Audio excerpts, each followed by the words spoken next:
Hello, and thanks for tuning in to another episode of The Director's Cut, a podcast by the Directors Guild of America, featuring today's top directors sharing behind-the-scenes stories of their latest films and insights into the craft of directing. Please take a second to subscribe to our show wherever you get your podcasts.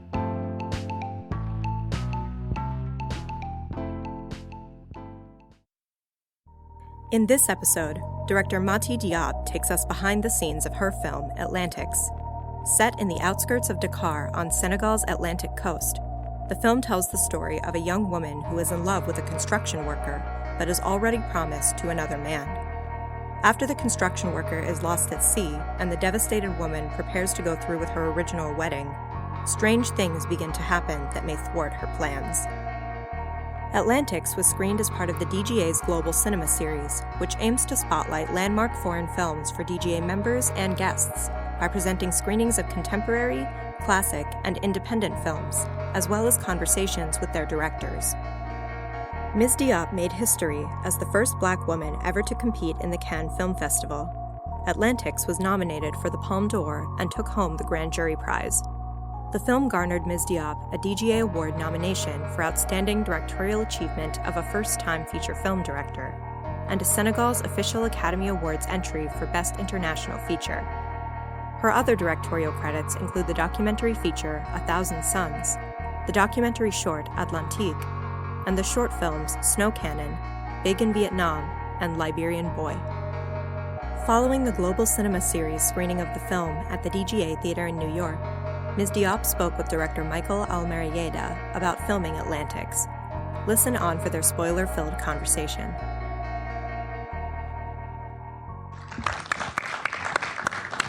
Thank you for inviting me to do this. I saw a link to the film yesterday, and then it's even better, of course, to see it on a big screen. It's incredible. One of the pleasures of it is the way it moves from having the feel of a documentary, then it moves into this realm of the uncanny. It goes from the natural to the supernatural, and it seems so beautifully balanced between the two. And can you talk about how you struck that balance, how you got that tone, that convergence? From the very beginning, the content and the form of the film were one thing and only thing. After I shot Atlantics, the short film in 2009, where I filmed a young man sharing me and his two friends his crossing, his odyssey from Senegal to Spain.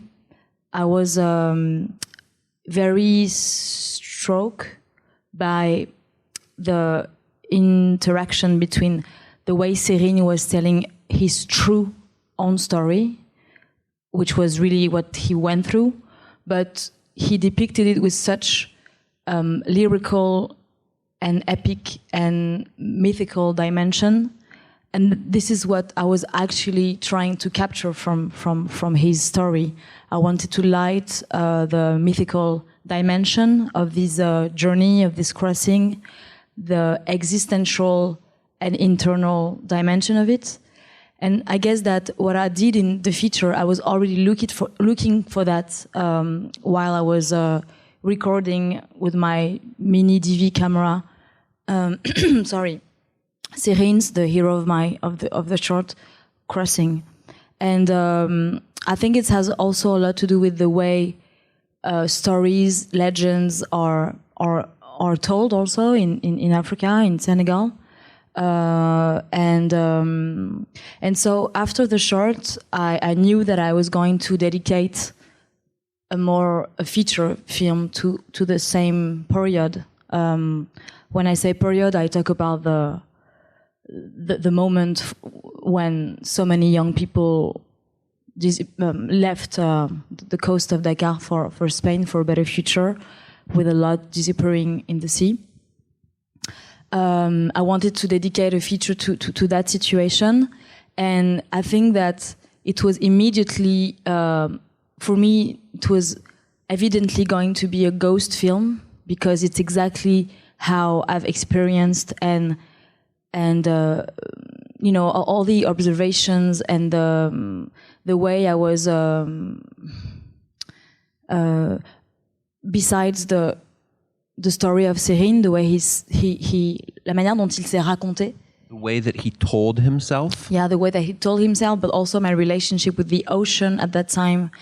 The fact that I knew, living in the neighborhood I was living at the time in Dakar at my aunt's place, that so many young people, while I was there, could potentially leave like right away, take a boat, disappear, and you wouldn't see them the next day. I think it's all these the experience of being there and of witnessing that, which made me knew it had to be a ghost film. And also it's a lost generation. And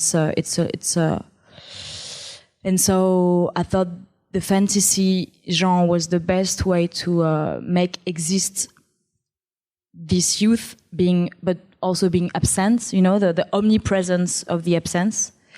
And so the starting point was pretty strong about the fantasy approach, but as soon as much as I was approaching to shooting and also while I was writing, it was all about rooting the story in its social, economical, political realities. And that was very important, as I knew I really wanted the film to go very far into fantasy and into genre. I even more needed to root that. It's very grounded too. It's very precise in reality, because it's about reality. Mm-hmm. Well, it's a ghost story and it's a love story, and as you point out in your notes, it's the story of a girl turning into a woman and making this transition and asserting herself and discovering herself. But can you talk about that a little bit more? Because you talk in your notes how you were capturing or exploring an African adolescence that you didn't have yourself. Yes, thank you for your question. It was really as soon as I understood precisely what I wanted to write about, the character of Ada came up, and it was really the odyssey of Penelope and not the odyssey of Ulysses that I wanted to write about. And I think that the project of writing a rite of passage of Ada, of a young woman taken between the disappearance of her lover and his coming back as a ghost, was really the project. I really wanted to write on and film the way the reality of Ada and her intimacy, her internal perception, her world shifts as soon as Suleiman disappears. Her relationship with herself, with the city, with her friends, with Omar, the man she's supposed to marry, with her whole reality transforms because of the missing one, because of the boy she loves who disappears, and which makes this man even more precious as it's gone, and which also I think takes away from Ada the social and hypocrite the fake mask that she was taught to wear, marry this man to elevate her social background, getting ready to become the wife and the woman her mother is telling her she should be. So I really wanted that the lead female characters of the film, Ada in the center and then the chorus around, I remember with my producer who is here tonight, I remember that, Judith Loulevi, I remember that we were very, from the beginning, talking about survival, like to really film this young woman as a survivor, and she indeed survives from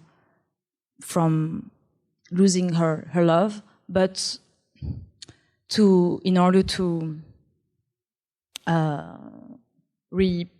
like you said, very to pas pour renaître, c'est un peu exagéré, but to reinvent herself, and it's really about transcending loss, and it really makes her emerge, yeah, from a long night, you know. I love the rhythm of the film, the way it moves, and it feels very both unhurried and fast. It's a bit like the waves, like the ocean itself, and it's also, I think, funnier than I think we come to a place like this and we're very solemn. But the first time I saw it was especially, it seemed witty, as if it could be on a double bill with Beetlejuice. I thought that's just my thought. But the character that's sympathetic and unexpectedly so is the inspector, the young man. And I wondered why you chose to give him your name. Oh. First, oh my God, I can't believe I didn't get prepared for that question. A little slick on everything else, so it's okay. Yeah, okay. You got it down. You know, these kind of moments can be both very intentional and also both playful, you know. But I think that at some point I felt that Issa was becoming the character through I was the more talking about myself.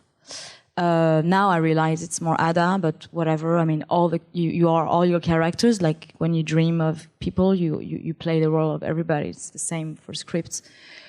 So yes, at some point I felt while I was writing that Issa, it was with my co-writer Olivier de Mongel. Issa was definitely an incredible character to invent, to play with, to conceive, yeah. And I felt that his conflict between extremely rational work job, his work is really to prove everything by science, facts, and it's really about rationality and facts, and he's going to be influenced by a mysterious force that he doesn't control anything but something that he can explain, understand, and prove. And so I thought it was for this young investigator who was born in Senegal, but who I imagine went to actually the US to study and then came back with a kind of an arrogance, because some African go to Europe or to America, and some of them can come back with a certain complacent or arrogance because it's just consequence of colonialism, etc. And so there are always greater forces. He's overwhelmed, and I thought that was funny. Often in the film, he just gets overwhelmed instantly. Yes. And it's not just the air conditioning; it's the whole. It's everything. Oui, voilà. And I just and also he really it to me to be a man in Senegal also defines you very much.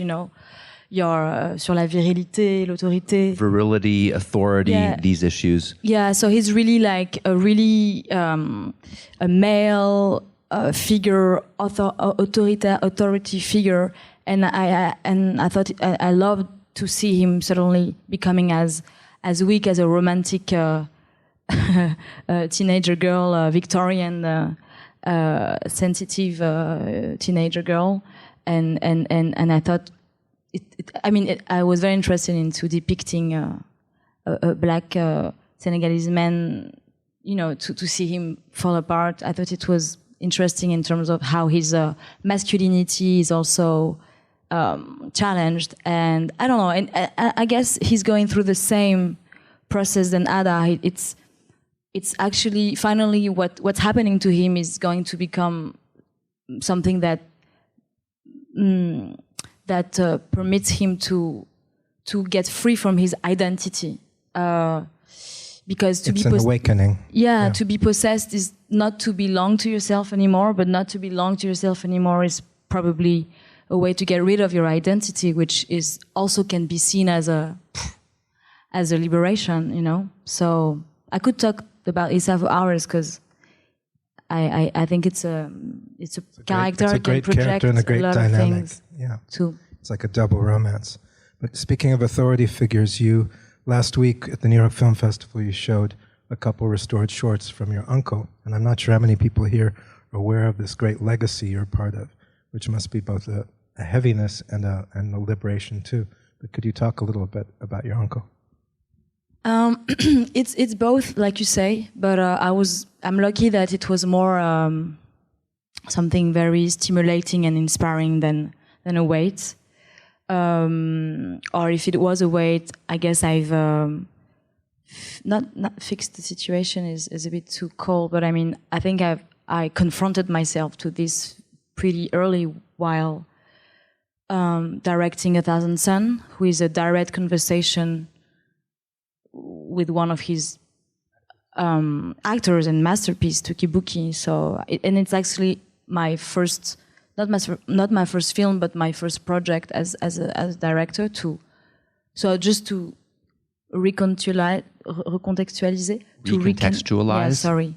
1,000 Sun is a film that is it's a dialogue with a film of my uncle called Tukibuki, and I met his actor, the actor of Tukibuki, 40 years after he was in Tukibuki, and it was a way to talk about Dakar today and the migration through Tukibuki, which also talked about migration through fiction. Anyway, so yes, I mean, it took me a while to measure and to measure the importance of his legacy. I think it happened in 2008, right after I worked with Claire Denis, which was the year of the masters.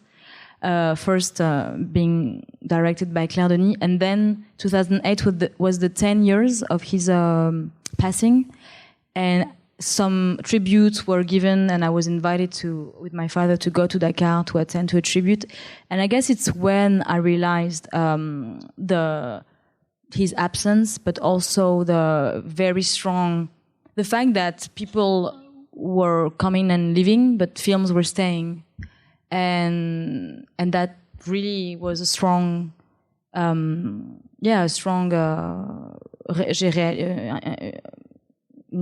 quand tu réalises quelque chose, a strong realization, and yes, and I started to I think it helped me to position myself more clearly as a filmmaker, because I felt that he had done so much for cinema, but also so much for Africa and for how he depicted and represented, his character in his movie. And I kind of felt a bit in the middle of a champ de ruines. A field of ruins? Yes, and I kind of felt I wanted to, not rebuilding, but continue the work. But it was not heavy. It was really because I knew it only could be my way, with my personality, my own style, and the tools of my generation and the collaborators of my generation. So it was I think it's a continuity, but I agree. It is. It feels like a continuation, like your voice joining his. It's very moving. But not like carrying anything. No, and not like any kind of imitation. It's just it's almost genetic. He's not imitatable anyway. But there's a real bond, and I was going to say a lot of the way I first knew about you was through Claire's movie 35 Shots of Rum. Just curious, how many people have seen that movie here? Not a lot. Sure. But Mati made a great debut in a father-son story that's really remarkable. And the obvious question is how your experience as an actress has informed your directing. It has affected it a lot. It's hard for me to explain exactly how, when, to measure it, but to become to experience becoming a character is something very, very strange, very strong. It's almost like possession. Maybe. Yes, exactly. It's really an experience, and to be at this place and to feel like to be chosen and then to become Joséphine, to become a character, then to see yourself in a film, and then how the whole process years after years go through you. It's really something, and even more with somebody. I had so much admiration for a woman I could really identify and project myself, too. So I really feel it like a deep and underground. No, wait. Oui. Maybe underlying. Yeah. Transmission from her to me. And the more I direct, the more I make films, the more I feel the importance of her legacy, and yeah, it's huge. And so I obviously have a very strong relationship with my actors. I mean, in terms of how I choose them. How many of the actors were trained actors in the film? Most of them had never acted before, except the boss of Issa, the investigator, and the boss at the work construction site.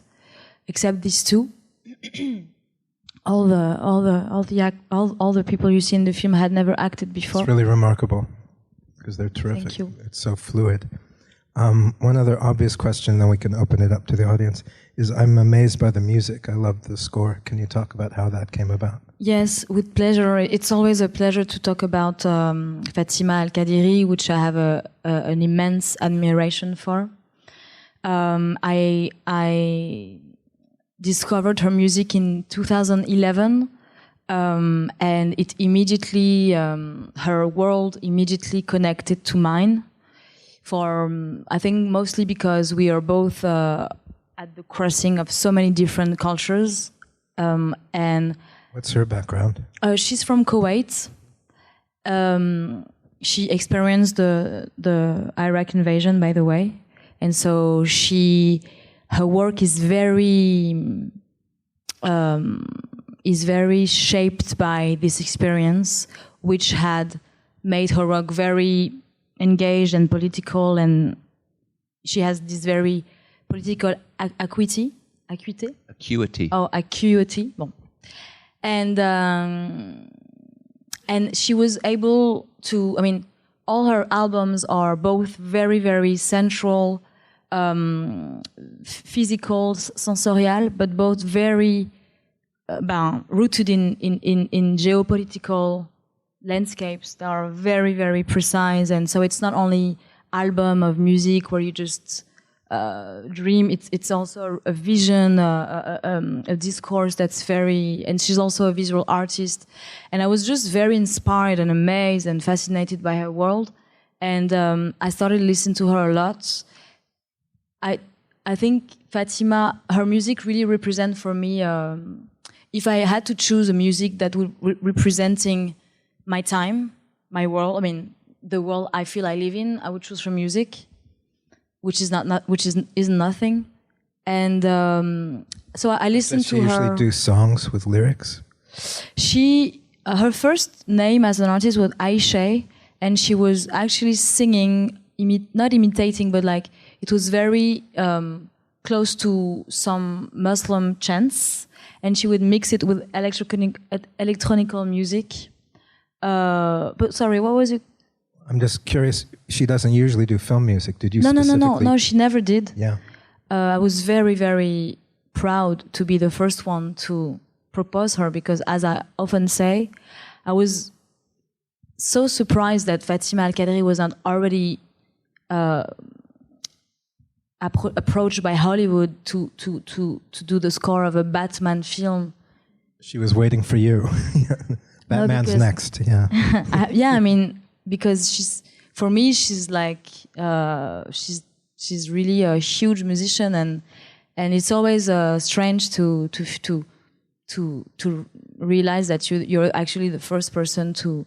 I was definitely not the first person to think she was amazing and one of the best, but I felt very lucky. I was the first director to approach her, and so voilà. And so, but she was already making cinematographic scores. It was already so cinematic, and I listened to her music a lot while writing, and so it had so much perfect. sense. Yeah. Perfect. So shall we ask some questions? Is anyone ready to ask? Is there a person? I'm supposed to repeat the question, and I'm almost focused enough to. You might have to correct me.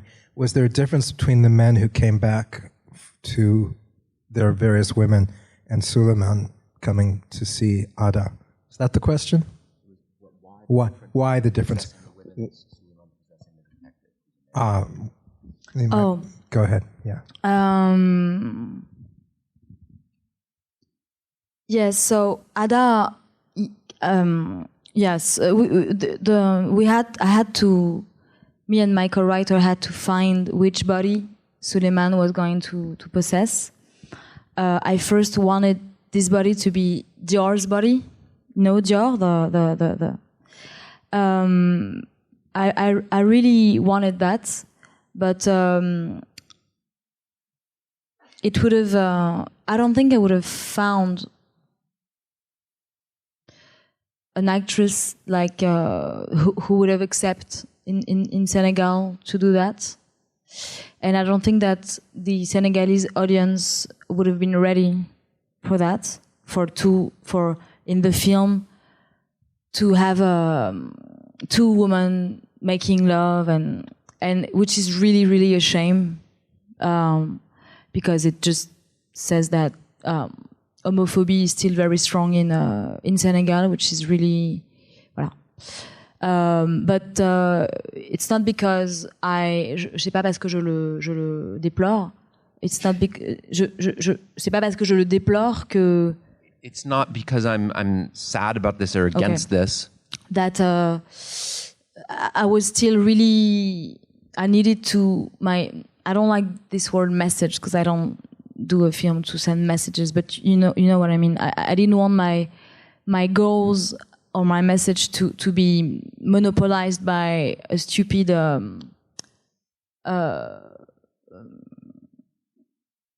polemique. A scandal. Yeah, it would just have been impossible, and I might wouldn't have been able to do another film there. It would have been impossible to propose that, and I thought it would have been unfair to because the unfortunately homosexuality. I mean it's not even that. Unfortunately, having two women making love in a film is still experienced by a subject, a homosexual subject, which is really a bit depressing because it's. But you also need to to know who you're talking to and what are your priorities in terms of what are you talking about. So I abandoned that, and so we needed. So I needed to find a man, and as in the marriage, there was already in the script the idea that Suleiman was not only coming back to spend a last night with Ada, but also to ruin the marriage and to burn the bed.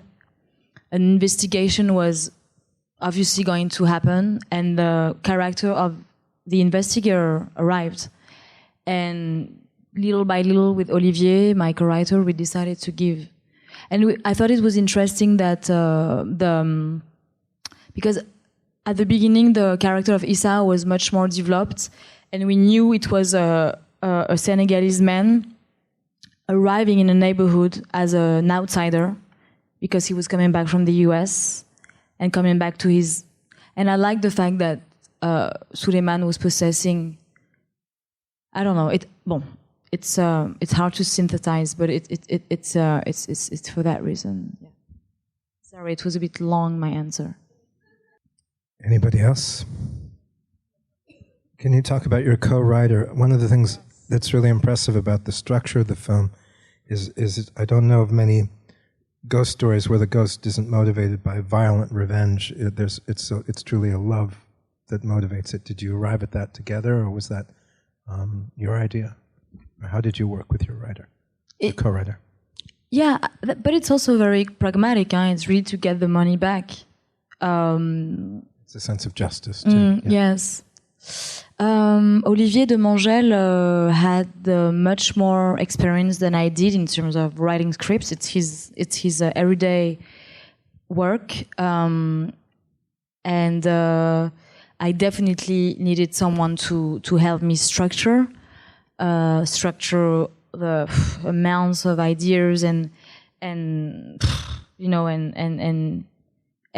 images and visions, and so it was very necessary to be able to talk a lot to somebody and to help me channel the ideas, and also who was I think I've been very lucky to meet Olivier, because you know how miraculous it is at the end to be able to really collaborate. I mean, to share, to have to trust enough somebody to share your vision, and Olivier is I think he's very, very talented and smart and Has he done other films? I didn't do my homework. No, it's okay. I will tell you, but yeah, I think what worked is that we had a very similar. There's something.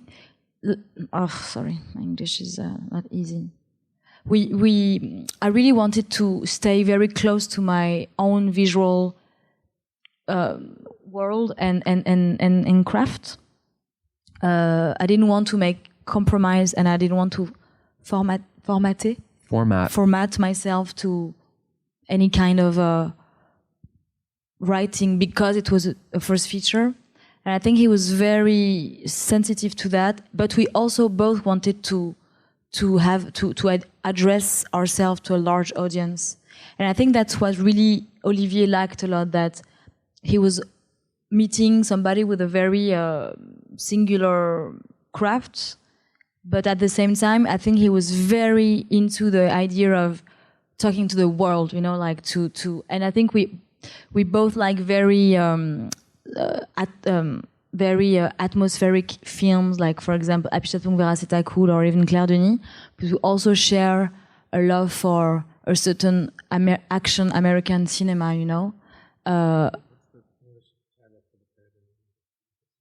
Oh, no, her films in general.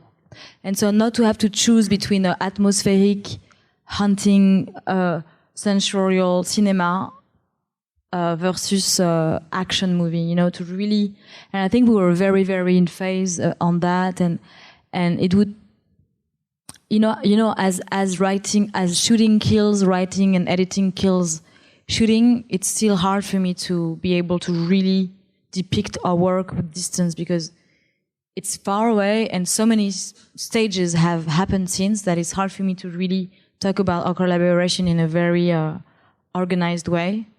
But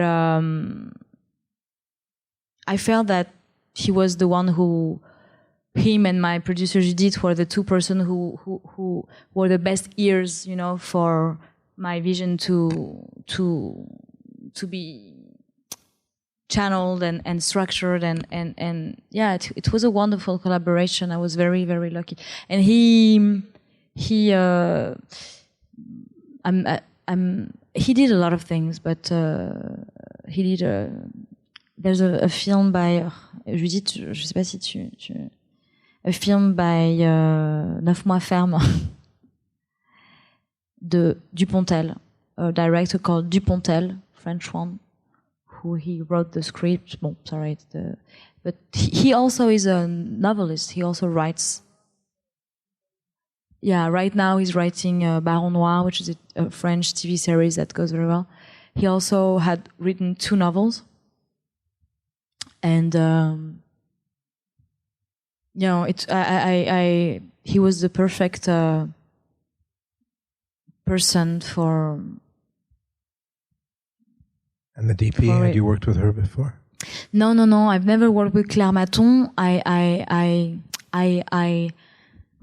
I've been very attentive to her work. She did very different kinds of films. And for Atlantics, I thought it would be important to have somebody that both had worked in documentary conditions, like to be able to react to reality and to life and to be able to capture what's there, but also having very high ambitions in terms of plastic and aesthetic, because sometimes it's very strangely opposed or divided. You know, like you have the poor documentary who looks very real, but it shouldn't look too lyrical because we talk about reality. Okay, and on the other hand, lots of an incredible sense of aesthetic, but it's a bit cold and and a bit too rigid, And so I really wanted the film to look as a fantasy film with very strong atmosphere, but also not lose touch with the incredible vital force of Dakar, where you don't arrive with big ideas on aesthetic and reference, because the reality is just gonna shut your mouth on what beauty, aesthetics, modernity is, and on what's just beauty, life, present. It's pretty. Quand on apprend des choses. Inspiring to just stand in Dakar and it's pretty strong. I mean, the way art in terms of this mysterious alchemy. I don't know. I mean, art is really raising from anywhere there. I mean, it's a very inspiring place, and I think I've never thought and wondered so much about what modernity is there. Like I always think about modernity when I'm in Dakar. Because I feel it's modernity, and what really modernity is ça émerge devant moi. Emerges before me. Yeah, and I understand how and why Africa has always been such a huge inspiration in the history of art, and in the most generally in for Western culture, who has a strange way to rendre l'appareil. Yeah, who has a strange way to be grateful for that. But anyway, I am through the film. You captured the innate lyrical reality, and you might have just summed it all up. So should we say that's it? Okay. Thank you very much for your very delicate questions. Thank you very much. It's great to have a discussion with the director. The questions are even more precise. And thank you very much, Michael. Thanks for listening to another DGA Q&A. You can find past episodes of The Director's Cut wherever you listen to podcasts. Stay tuned in the coming weeks for more episodes, including our Meet the Nominees series, which will feature panel discussions with DGA Award-nominated feature film and documentary directors. And be sure to subscribe, rate, and review us. We'd love to hear your feedback, and you can help fellow cinephiles find the show. Thanks again for listening, and we'll see you next time. This podcast is produced by the Directors Guild of America. Music is by Dan Wally.